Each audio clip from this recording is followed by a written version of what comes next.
இயேசுவுக்கே புகழ். இயேசுவில் பிரியமானவர்களே, இன்று நம் ஆண்டவர் யோவான் 3:15 இவ்வாறு நம்மோடு பேசுகின்றார். கடவுளிடம் நம்பிக்கை கொள்ளும் அனைவரும் நிலை வாழ்வு பெறுவர். விசுவாசம் என்பது அறிவோடு மட்டுமில்லாமல் நம்பிக்கை நிறைந்த வாழ்க்கையாக இருக்க வேண்டும்.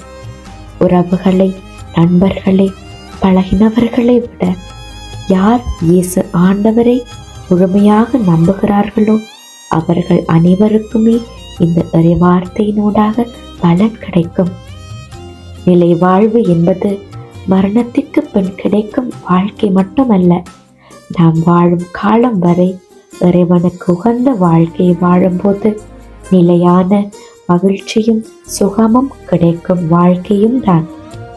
ரோமையர் 10:13 சொல்லப்பட்டது போல, ஆண்டவரின் பெயரை வாயார அறிக்கையிட்டு மன்றாடுகிறவர் எவரும் மீட்பு பெறுவர் என்றும், அதே போல அவர் மீது நம்பிக்கை கொண்டோர் வெட்கத்திற்கு ஆளாக மாட்டார் என்றும் சொல்லப்படுகிறது.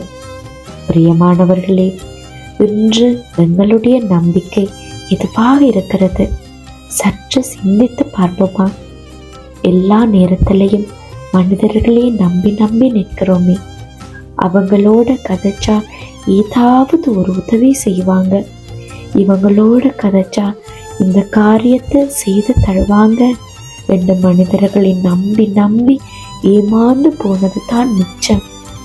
இன்று உங்களுக்கு ஒன்று சொல்லுகிறேன், மனுஷர்கள் எல்லோரும் சுயநலவாதமாக இருப்பார்கள். அவர்கள் பற்றி மட்டும்தான் யோசிப்பார்கள்.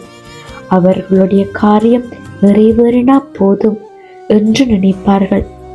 ஆண்டவருடைய பிள்ளைகளாக இருக்கிற நாங்க எந்த சூழ்நிலையிலையும் மனுஷங்களை மட்டும் நம்பி போகக்கூடாது. ஆண்டவரை மட்டுமே முழுவதுமாக நம்புங்க. உங்களுக்காக இதையும் செய்ய அவர் வல்லவராயிருக்கிறார். ஆமேன்.